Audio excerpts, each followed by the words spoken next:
ॐ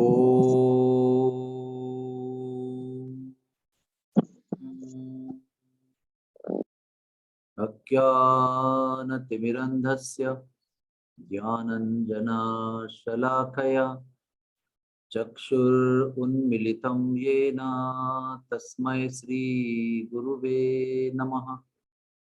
श्रीचैतन्यमनोभीष्टं स्थापितं येन भूतले स्वयं रूपः कदा मह्यं ददाति स्वपदान्तिकम्। श्रीकृष्ण चैतन्य प्रभु नित्यानंद श्री अद्वैत गदाधर श्रीवासदि गौर भक्त वृंद। हरे कृष्ण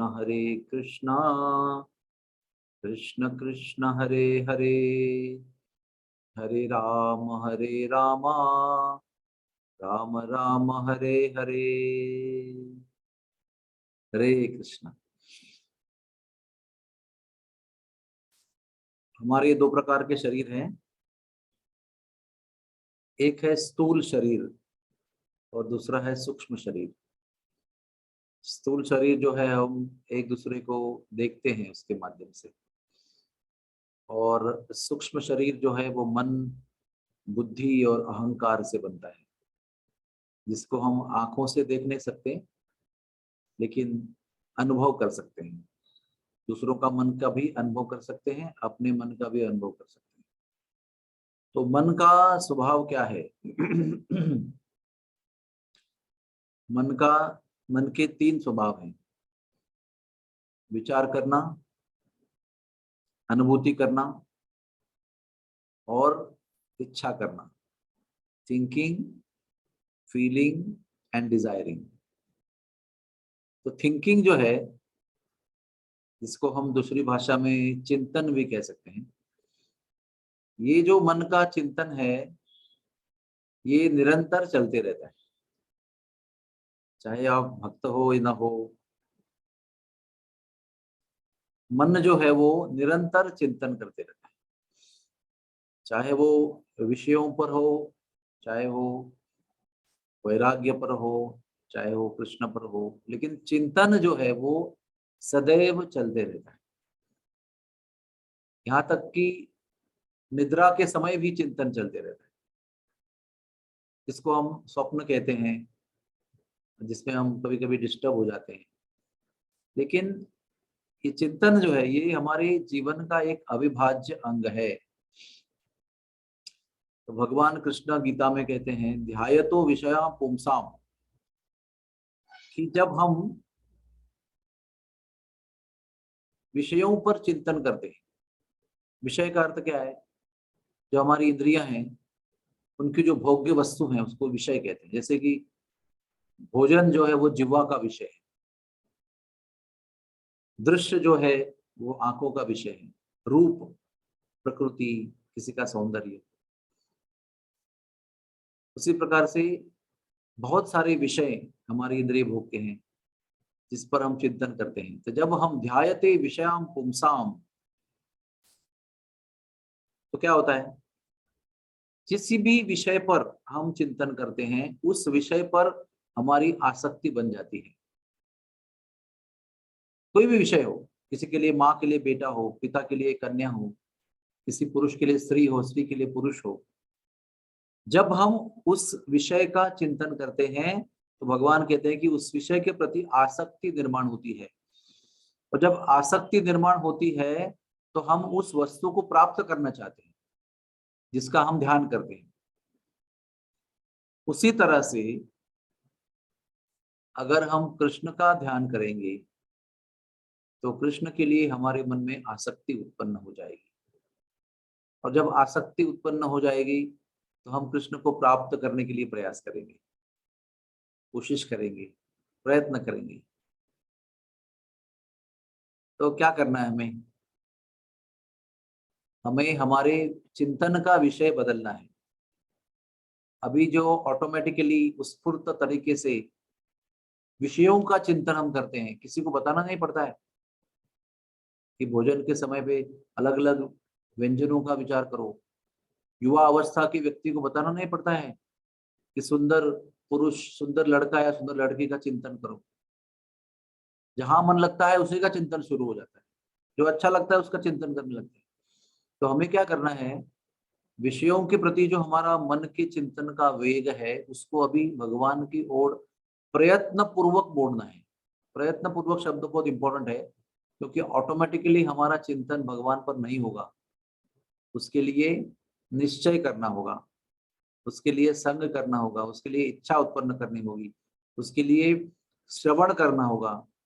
तो फिर हमारे मन में कृष्ण बस जाएंगे, और कम से कम जप के समय और जप के समय के बाद भी दिन में उनका चिंतन अगर चलता रहेगा तो उनके प्रति आसक्ति उत्पन्न हो जाएगी। और फिर क्या होगा, हम सब लोग कृष्ण को पाने के लिए प्रयास करेंगे।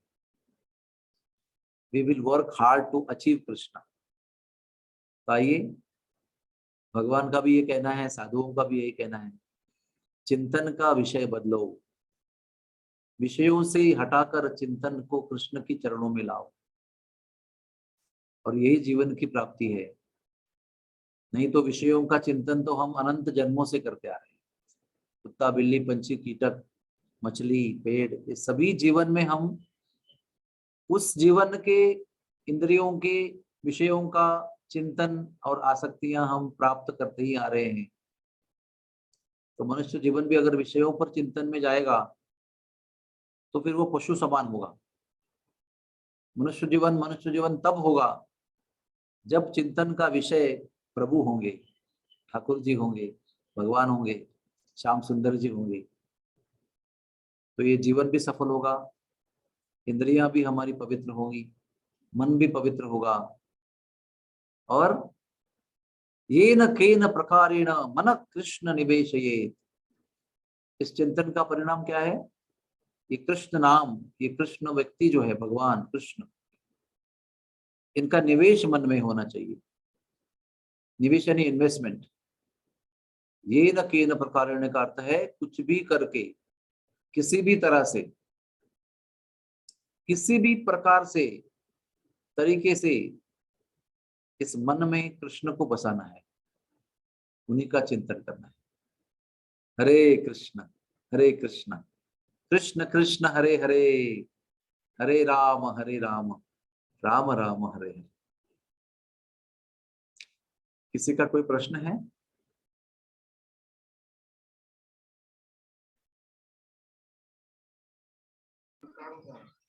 हरे कृष्णा प्रभु जी।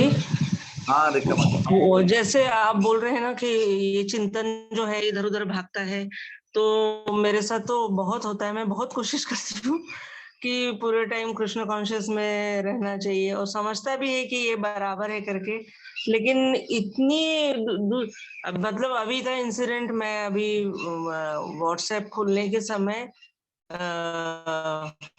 लेक्चर के लिए सुनने के लिए मैंने ये व्हाट्सएप लगाया, और 7 बजे दूसरे ही देखती बैठी कुछ नहीं। प्रश्न यानी इतना मन इधर उधर विचलित होते के बाद मैंने कहा था भी ऐसा लगता है पता नहीं कि क्या प्रयत्न पूर्वक आपको ये चिंतन करना है, सोच कर करना है, निश्चय पूर्वक करना है, अपने आप नहीं होगा। और जो भगवान के चिंतन से दूर हटाने वाली चीजें हैं, जैसे व्हाट्सएप है, जैसे और कोई चीजें हैं, बेफजूल की बातें हैं, गपशप करते रहते हैं, वो सबको टालना चाहिए हमको। हाँ, अनुकूल्यस्य संकल्पो प्रतिकूल्यस्य वर्जनम। इसका अर्थ क्या है कि कृष्ण के चिंतन के लिए क्या अनुकूल है उसको आपको स्वीकार करना है, कृष्ण के चिंतन के विरुद्ध क्या है, प्रतिकूल क्या है, उसको आपको छोड़ देना है। ये बहुत ही महत्वपूर्ण चीज है। ये हमें अभी तय करना है कि हमारे कृष्ण के चिंतन के लिए हमें क्या आवश्यक है, तो उसको स्वीकार करना है, और क्या हमारे कृष्ण के चिंतन के लिए बाधक है, उसको छोड़ देना है। तो विचार कीजिए, आप बैठकर जब करने के बाद बैठिए कि भाई ये मोबाइल मुझे कृष्ण से दूर करता है, ये बेफजूल की बातें, हाँ दुकान में क्या मिल रहा है, साड़ी कपड़े कौन से मिल रहे हैं, उसका चिंतन हमें भगवान से दूर करता है। भगवान की कथा जो होती है वो हमें भगवान की याद दिलाती है। इस प्रकार से आपको छांटना पड़ेगा। जैसे आप लोग गवार गवार बीनते हो ना, गवार या मटर बीनते हो तो कैसे करते हो? सड़ा हुआ फेंक देते हो, अच्छा हुआ रखते हो। उसी तरह से आपके जीवन में कितने विषय हैं उसको आप छाटिए। जो कृष्ण के लिए अनुकूल है उसको रखिए, जो कृष्ण के लिए प्रतिकूल है, उनके विचार के लिए बाधा डालते हैं, उसको छोड़ दीजिए। इसलिए मैंने कहा प्रयत्न पूर्वक, क्योंकि कृष्ण के प्रतिकूल विषयों का त्यागना आसान नहीं है। वो खींचेगा आपको बार बार, उसको प्रयत्न पूर्वक आपको दूर रखना होगा। जैसे आपके घर का कुत्ता है, आपके हाथ में उसकी डोरी है गले में लटकाई और किसी पर भौंक रहा है, तो वो उसको खींचना पड़ेगा आपको उस व्यक्ति से, क्योंकि उसका वेग जो है वो उस पर भौंकने का है। और आपको प्रयत्न पूर्वक उसको सांकड़ी से ओढ़ के पीछे लाना पड़ेगा और बांधना पड़ेगा और कहने का चुप हो जा। तो स्वभाव क्या है उसका? भौंकने का। उसको रोकना है तो आपको सांकड़े से बांध कर उसको खींचना पड़ेगा। उसी प्रकार से प्रयत्न पूर्वक आपको अपने भगवान के चिंतन के प्रतिकूल जो चीजें हैं उनको त्यागना पड़ेगा। हरे कृष्णा। और कोई किसी का प्रश्न है? एनीबडी हैज एनी क्वेश्चन मोर? हरे कृष्ण प्रभु जी, दंडवत प्रणाम। दंडवत प्रणाम। नित्य सुंदरी माता जी बताइए। प्रभु जी, भागवतम में है कि भरत भरत महाराज सब त्याग करके वन में गए, लेकिन हिरण से आसक्त होके फिर उनको मरते समय वही चिंतन था और हिरण की योनि में। तो जो भरत महाराज के जैसे शुद्ध भक्त हैं और मेरे जैसे बद्ध जीव है प्रभु जी, तो कैसे कैसे प्रयत्न करना चाहिए यही प्रभु जी? हमको भरत महाराज की कथा से सीखना है। भरत महाराज की कथा श्रीमद् भागवत में क्यों है? क्योंकि वो उससे प्राप्त होने वाली जो शिक्षा है वो परम शुद्ध है। हाँ, कृपया आपका वीडियो ऑन रखिए। तो यही श्लोक जो है, ध्याय तो विषयाम पुंसा, उनके चिंतन का विषय भगवान थे, कृष्ण थे। लेकिन उन्होंने ये नहीं सोचा कि अभी मेरे चिंतन का विषय हिरण बन रहा है। और उसी समय अगर उनको सत्संग प्राप्त होता तो वो हिरण के चिंतन से मुक्त होते, लेकिन दुर्भाग्यवश उस जगह पर वो अकेले थे। और कब कृष्ण की जगह हिरण ने ले ली चिंतन में, उनको समझ में नहीं आया। तो ध्यायतो विषया पुंसा, बहुत बार चिंतन किया हिरण का, तो चिंतन की वजह से हिरण से आसक्ति हो गई। आसक्ति हो गई तो ध्यान भी वही बन गया। तो अंतकाले च मामेव यम यम वापि स्मरण भावम त्यज्यते अन्ते कलेवरम। तो जिस वस्तु पर हम आसक्त हो जाते हैं उसी वस्तु को हम मृत्यु के समय याद करते हैं। तो वही हुआ उनका। तो इसमें सीखना क्या है कि एकांतिकिर हरेर भक्तिर उत्पात ही एव कल्पते। वो एकांत में थे, उनके पास कोई संग नहीं था। अरे भरत, क्या कर रहा है तू? सब कुछ छोड़ के इधर आया, अभी इधर हिरण के पीछे पड़ा हुआ है। चल छोड़ दे हिरण को, लग जा भजन में। ऐसे कोई साधु रहता उसके आसपास तो एक दिन के अंदर वो हिरण से मुक्त हो जाते, लेकिन वो बताने वाला कोई नहीं था। सत्संग बहुत आवश्यक है। आपको भी, अभी आप गृहस्थी हैं, हम गृहस्थी हैं, हमारे पास पति है, बच्चे हैं, सब कुछ है। वो भक्त हैं तो वो आपको बताएंगे, अरे क्या कर रही हो तुम, छोड़ो सब कुछ, ये भगवान का ध्यान करो। अगर वो कुछ कह रहे हैं, कर रहे हैं, आप बोलेंगे प्रभु जी क्या कर रहे हो आप, ऐसा नहीं करना है आपको। तो रोकने टोकने के लिए आपके पास सत्संग है घर में। वो राज्य त्याग करने के बाद भी भरत महाराज के पास नहीं था, इसलिए उनका चिंतन का विषय जो गहरा था कृष्ण, उसकी जगह हिरण ने ले ली। तो हमको सावधान रहना है। एक दूसरे के लिए अगर प्रेम व्यक्त करना है तो कैसे व्यक्त करें बताइए आप? पति को पत्नी के प्रति, पत्नी को पति के प्रति अगर प्रेम व्यक्त करना है तो माया के चिंतन से बचाना और कृष्ण के चिंतन के लिए उद्युक्त करना, प्रेरणा देना, ये गृहस्थ आश्रम है। विवाह करते क्यों हैं? पति को पत्नी पतन से बचाती है, पत्नी को पति भी भटकने से बचाते हैं।